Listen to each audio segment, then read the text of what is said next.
All right. Hi, everyone. I'm Esther Cohen, the Director of Operations and Business Management for the Department of Bioengineering. And today we're going to talk to you about the +1 program and how you can add on the +1 in bioengineering to your undergrad in chemical engineering, electrical engineering, or mechanical engineering. So thank you, Caroline. We have here Sam Chung, who's Associate Professor in Bioengineering and our master's program contact, and myself, and Caroline Pridmore, who is the Assistant Director of Academic Programs. Laura, do you want to also introduce yourself? Sure. Yeah. My name's Laura Eberly Haskell. I'm an assistant director of academic advising in the grad school, and I work really closely on the +1 program from the grad advising side. Thank you. Okay. All right. What is the +1? So a +1 is an accelerated graduate degree program. So you can double count part of your undergrad into your master's program. And upon completion of your bachelor's degree, you'll transition into the graduate school to get your master's. That's the basis. What are the benefits? Okay, so a huge benefit, financial, and obviously your time. So the master's in bioengineering is 32 semester hours. And if you take 16 of those semester hours during your undergrad, you only have to take 16 semester hours for your master's program. Also, and we'll get to this later, but as a +1, you get 25% off of the 16 semester hours. So that's a big financial discount and benefit of the +1 program. And obviously time. So instead of doing the +1 program or a master's in 2 years, you can do it in 1 additional semester or potentially 2 additional semesters. And then you have career advancement opportunities. So, all right, next slide. Course sharing, and Caroline and Sam will talk more about course sharing, but as I've said, you have the master's is 32 semester hours, 16 semester hours or 4 classes. You will of your undergrad can be counted towards your master's, and we'll go over the different pathways later on in this presentation. But that's basically the course sharing premises. And you'll work with Laura or someone in the grad school to go over the details. Okay. We just wanted to give you an example of someone that was a +1 student, Abby Ecker. She is now a PhD student in the Department of Bioengineering. So you can see she started in 2017. She did 2 co-ops. She applied for +1, and then she got her master's in fall 2021, or she started her master's project. And then in fall 22, she entered the Department of Bioengineering PhD program. So she has streamlined her bachelor's, master's, and PhD. I think she'll graduate in soon. Yes. And it's amazing just, to start in 2017 with an undergrad and then potentially end with a PhD in, 2026 maybe. I mean, that's 9 years to get it all done. So that's a big benefit. All right, next slide. All right, I'm going to hand this over to Professor Chung to talk about what is bioengineering. Thank you, Esther. Yeah. I actually taught Abby, I believe it was her second semester here in spring of 2018. Oh, it's great. It's great to see her moving forward. So there's a lot of text here. I'm not going to read through all of it, but bioengineering is engineering in a biological context, as it mentions in the first sentence there. And what we want to do is apply our knowledge to questions of biology and health and medicine. And since biology is utilizing many different mechanisms, it's pretty smart the way it works. They use mechanisms like chemical mechanisms and mechanical mechanisms. And because we want to study biology and manipulate biology using a variety of tools such as imaging or devices, we use this knowledge from chemistry, mechanical engineering, and electrical engineering in BioE quite a bit. BioE is actually really diverse. We're utilizing skills and technological knowledge from a huge range of fields. BioE didn't exist when I was a student, and this is a relatively recent development. And so actually almost all the faculty in our department are not actually Bio-E formally. We don't have a degree from bioengineering. We actually have a degree from electrical engineering, computer engineering, chemical engineering. My own degree is from applied physics, which is a mixture between physics and engineering. And so we're all coming together, applying our own individual skill sets to biological questions that we're studying. And so some examples of this on the next slide. Our different concentrations are biomechanics and mechanobiology. That's one concentration. Biomechanics is mechanical behavior and properties. And generally, we're talking about the larger scale, so like whole organs, bones, skin. Mechanobiology refers to something more, generally more smaller scale. It's how the mechanics is going to impact the biological systems. And so generally in this concentration, the BMMB concentration, most people will enter this concentration if they have a mechanical engineering background. The other one on this page is BDBI, or biomedical devices and bioimaging. And this field, which I'm involved with as well, often deals with technologies and applying them to biological or clinical questions. And there's a very strong focus in our department on optics specifically, but it doesn't have to be necessarily in that space. Generally, people who have an electrical or computer engineering degree can easily enter this space. And I think several of our faculty have that kind of degree. Next slide is MCTE, or molecular cell and tissue engineering. And this is the closest to what we would consider as biology as it comes in our department. We often apply molecular biology, cell culture, PCR, molecular assays to our studies. And so people who have background in this area, who either come from a traditional biology background or from a chemical engineering background, might prefer this concentration. And then the last one on this slide is the SSCB, the Systems, Synthetic, and Computational Bioengineering, which is our newest concentration. And this is sort of bridging the gap between the wet lab, synthetic biology, with computational techniques. And so this concentration pulls from a variety of backgrounds, including CHEME and computational methods. And again, these concentrations are fairly fluid. And so I'm engaged in both the MCTE concentration as well as the BDBI, the biomedical imaging concentration. And we use knowledge from all our fields. So I might engage in genetics and molecular biology for studying regeneration, but I study that using laser surgery and optics. And then more recently, we've also looked at different ways of fabricating devices. We use some mechanical engineering knowledge and fluid dynamics as well. So BioE overall is a very much of a large melting pot. And so we all come together. We're not discriminatory in any way. Everyone who comes in is welcome, and we just try to apply everyone's knowledge, whatever expertise they have, to the question on hand. So the question you might ask is, why complete a +1 degree in bioengineering? So this, again, it's a lot of text here, and I won't go through every point here, but this sort of represents the payoff for your work. Like, what can you do with your bioengineering degree that you might not be able to do just with a chemical or just with a mechanical or an electrical engineering degree. And so these slides are not at all comprehensive. I'll just touch on a few points here. First, with a chemical engineering degree, which is what you see on this page, there's a number of employers in our area that are, in particular, pharmaceutical companies. And this is strongly CHEME. CHEME, just by itself, is a great degree. I had a number of friends in college who are chemical engineers, and we always envy them because they left and had plenty of good jobs, well paid, a good career advancement. And some of them went straight to faculty positions as well, which is really remarkable. But adding on the BioE component to a CHEME degree does a few things for you. One is it's going to diversify your knowledge. So you're not only dealing with the chemical engineering and its exact technique, you're also looking at sort of the broader question. And so it's really allowing you to think beyond your immediate experiment to the final biological question or the application that you want to use, right?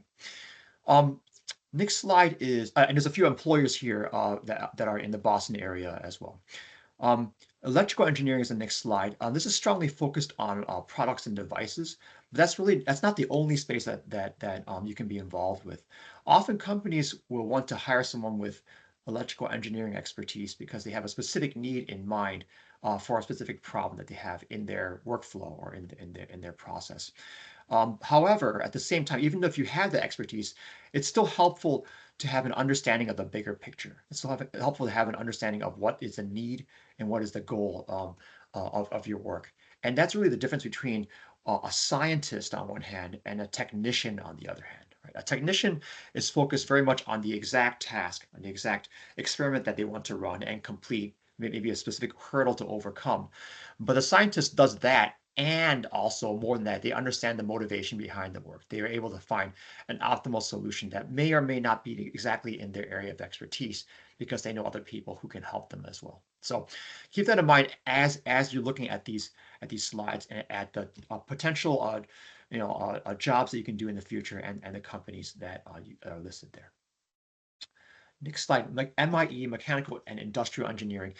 Some of the MECI and BioE connection that's listed here is relatively new. And this is really started to come of age just in the last few years. And the reason why is because we're becoming more and more aware of how to better design machines to work with humans. And so imagine you're working in a factory and you have a machine there. Back in the day, these kinds of machines were not very ergonomic. They're not very well suited for human use. And so people are getting carpal tunnel syndrome or repetitive stress injury. Now they're better designed, but that requires a mechanical engineer to think about that as well as the human element, put those two together to find a good solution. Not only that, we're also becoming increasingly using augmenting human capabilities using machines. So applications such as surgical robotics, you have a robot that's there that's responding to a human who is doing work, and humans guiding the machine and using their own expertise and intuition to be able to perform these surgeries more efficiently. So just a few examples of the different career directions for this. Next slide. Yeah. So I'll list a few course requirements. We won't go into this in great detail because you'll hear about this a lot more if you join us. But there are a few required courses. One of them is 6100. Bioe 6100 is medical physiology. It is really sort of the foundational class for any of our concentrations, and so everyone takes that in their +1 year. It's if you're here as an undergrad, specifically in Bioe, there's a quantitative physiology that's sort of the entry-level version of this course. There's a few courses that are not required on the second line, Principles of Bioe and Seminar, and that's because you're already exposed to a lot of that material as an undergrad here at Northeastern, and so we don't require students to retake that as a +1. Each concentration has 2 to 3 required courses, and we'll go into that a little bit more in the next few slides. And then I think Esther has mentioned a little bit about double counting.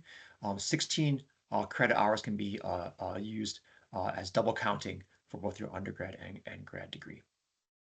And then last part, yeah, we strongly encourage students to take master's level courses as an undergrad, just to get started a little bit early under degree.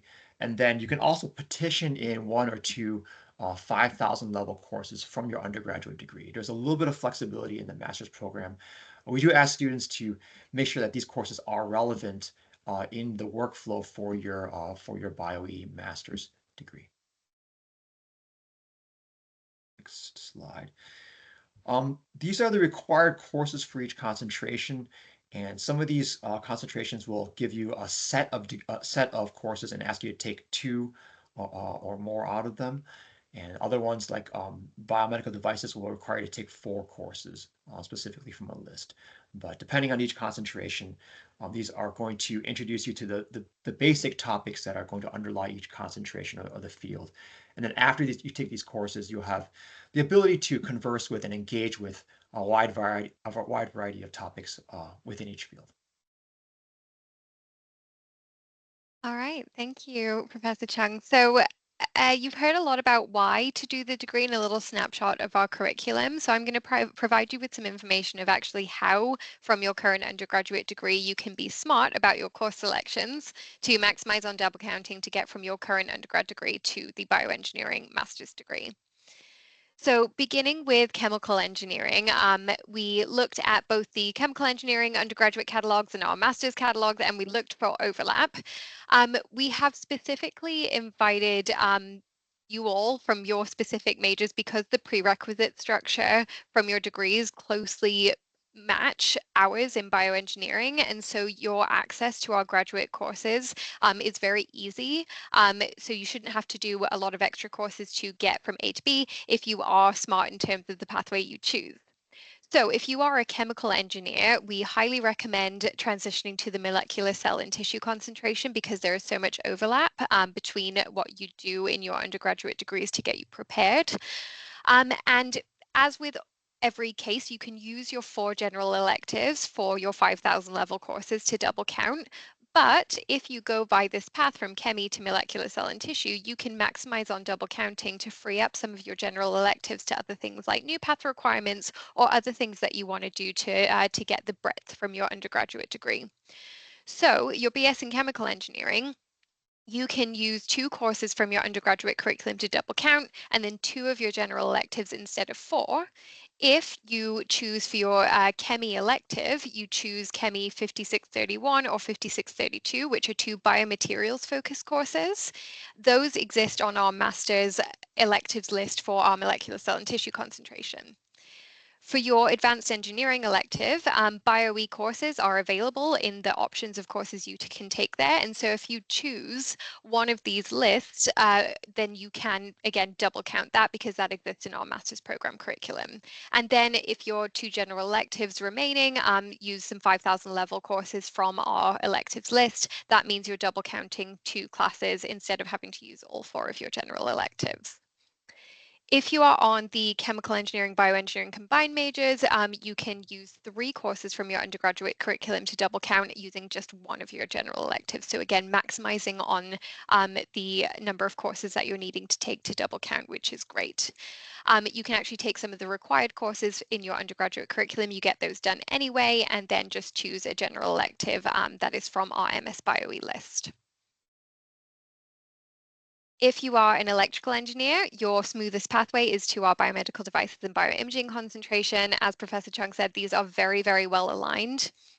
And again, you can use your 4 general electives, or to maximize double counting from your EECE technical electives list, I recommend choosing ECE 5115, which is actually a cross-listed course with BioE. We have an instructor that teaches the course in ECE and BioE at the same time, and so that is just, it makes sense for you to take that class because it is exactly where BioE and ECE align in our course offerings anyway.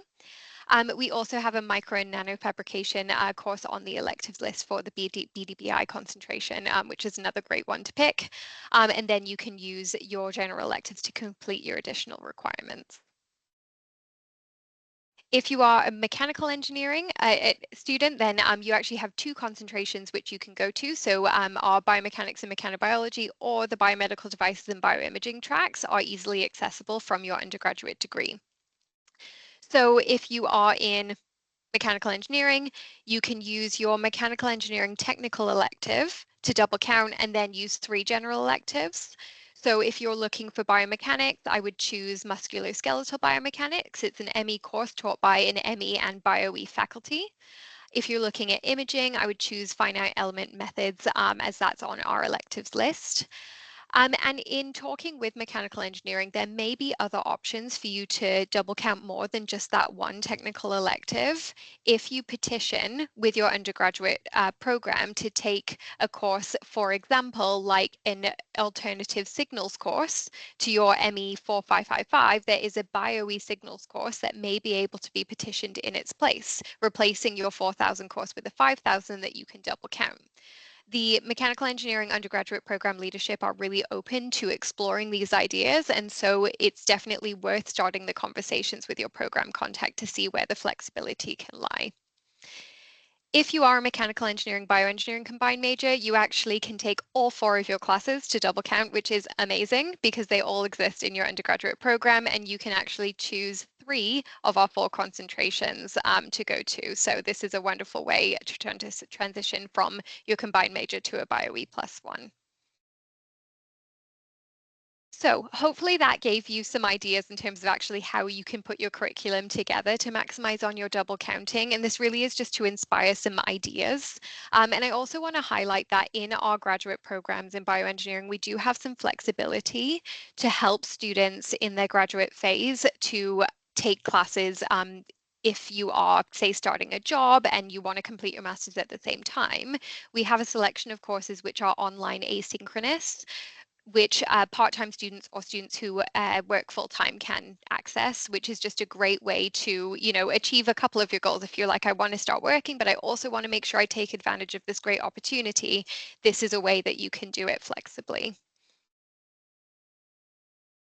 For class registration, as we recommended before, you should start taking graduate courses in your undergraduate phase so that you can get started early, do your double counting. So you can register for grad classes as an undergrad. But there are some +1 restrictions where some course sections might not be open to all +1 students. In BioE, we don't tend to have that restriction. It's just something to keep in mind as you are looking into things.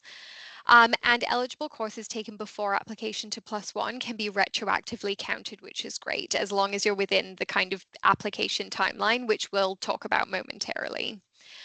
In terms of classes per semester, 2 classes per semester is the recommendation typically, but many of our students do take 3.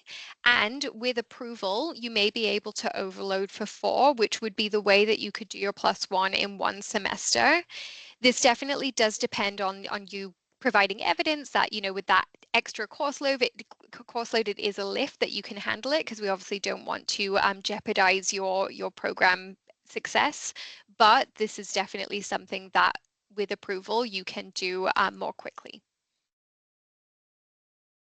So in terms of who you talk to at what point, because this is cross-phase, bachelor's and graduate, and you've got department, you've got advising, you're going to be working with your undergraduate advisor for the initial phases. You work with them very closely on your plans of study, things like that. So they're going to be helping you to kind of get this ball rolling and help to start the process and determining which courses might be eligible for course sharing from your undergraduate program. But your graduate academic advisor is going to be kind of helping those logistics of actually getting your admission to the +1 program, advising about course sharing. The relevant forms are going to be filled out through grad advising, and they'll also provide you on how to actually get going with the program. And the department graduate program contact, so Professor Chung in this case, is going to be advising regarding specific questions about how you do this in terms of course content, specific course content, assignments, grading, advice on career path. The department is here to help you navigate those logistics, because we know that every student has a slightly different combination of courses, and so needs that one-on-one support. So we are definitely here to help you navigate this pathway. So if you're considering applying for the MS degree, something to consider is what MS degree, what concentration am I interested in pursuing? So is bioengineering right for me? If so, which concentration makes sense from my experience so far, from my academic pathway? And we recommend getting those questions answered in your mind before you apply, so that you're clear in terms of where you want to go. It can be helpful to wait until you've completed a co-op, which can help to refine your goals in terms of your career trajectory and where you want to go. All right, and I'll pass back over to Esther to talk about financial implications and some other key things. Okay, thank you, Caroline. So as I said in the beginning, a master's is 32 semester hours. At this moment, it's about $60,000. So if you only have to take 16 semester hours, then that's $30,000, and you get 25% off $30,000. So as someone that I did my undergrad at Northeastern in psychology, and then I worked for a couple of years, and then there was no such thing as double Husky when I went to Northeastern. And so I decided, okay, I need a master's to advance my career, to become a manager one day. It was very important for me to get my master's. And then I decided to get a master's at Northeastern, and I had to pay for the full master's. So I would say if you have the foresight to get the master's now, do it. Start planning now in your undergrad, because saving the money, saving the time is huge when it comes to career development. So yes, that's where I'll leave it. It's just a huge financial benefit. All right, next slide. Okay, application timeline and eligibility. And Laura, if you want to jump into this part, you're more than welcome to. So basically, the application process, you do have to have a 3.25 GPA and taken the required undergrad prerequisites. And then there's a form that you fill out, and that will give the undergrad advising and graduate advising idea of who is interested. And then your advisors can help you look at courses. Also, the department can help you look at courses and think about your course plan. And so, yes, this is the timeline and eligibility. Laura, any, do you want to talk about that slide at all? No, I think that just about covers it. It's really just a planning thing that we advise students to do when they're interested about it. Most of the BioE pathways don't have a lot of prerequisites, so that helps with that planning. But yeah, just really like ironing out kind of like what you hope to do and what you're planning to do for both your degree programs, so you can make sure that you're able to register for the courses that you want to take and have them double count in the appropriate semesters. So it just takes a little bit of planning and thinking early on, but it pays off, like everybody has said. Thank Yeah, you. and If you're make thinking about sure, this, oh, sorry. please, yeah, if you're thinking about this, please reach out and connect with us so that we're aware of that and we can guide you through the process. Absolutely. And just a reminder to apply before your final semester of your undergrad. If you leave and come back, unfortunately, the availability to double count is gone. But what you can do is apply before your final semester. And if you want to defer your program, that's absolutely fine. So if you want to take a gap and work before you come back to it, you can do that as long as you apply and get admitted before you complete your undergraduate program. So just keep that in mind. I think that's a very important point, especially because to apply, you don't need GREs, you don't need recommendation letters. This is huge.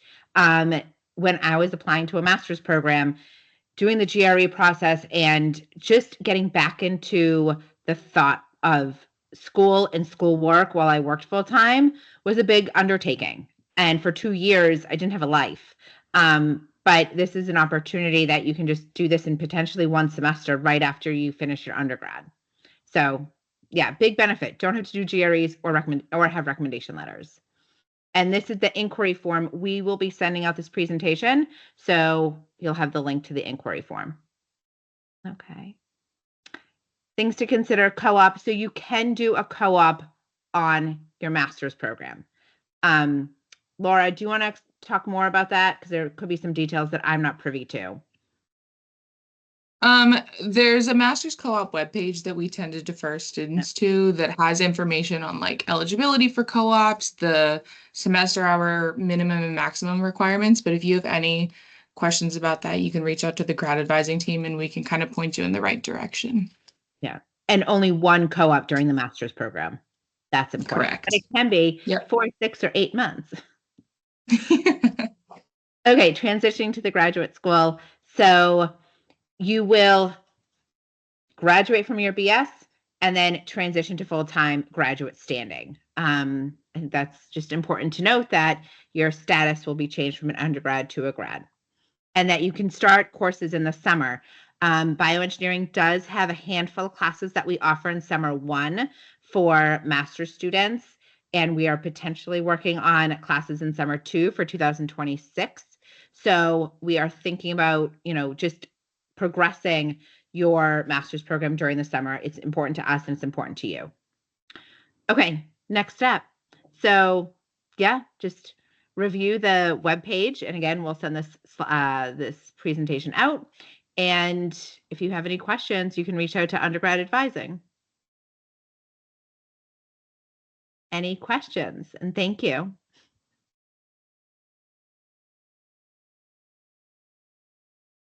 I'm going to stop the recording so people can ask their questions without it being recorded. So hold on. Stop recording.